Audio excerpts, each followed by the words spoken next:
Hello, in this video I'm gonna show you how you can power on and power off manually your Urbanista earbuds.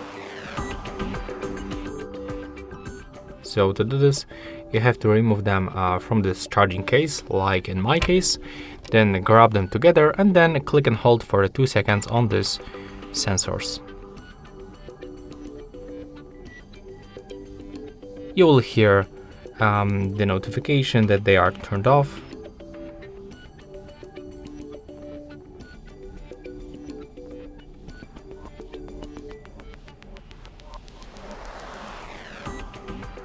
Just like that.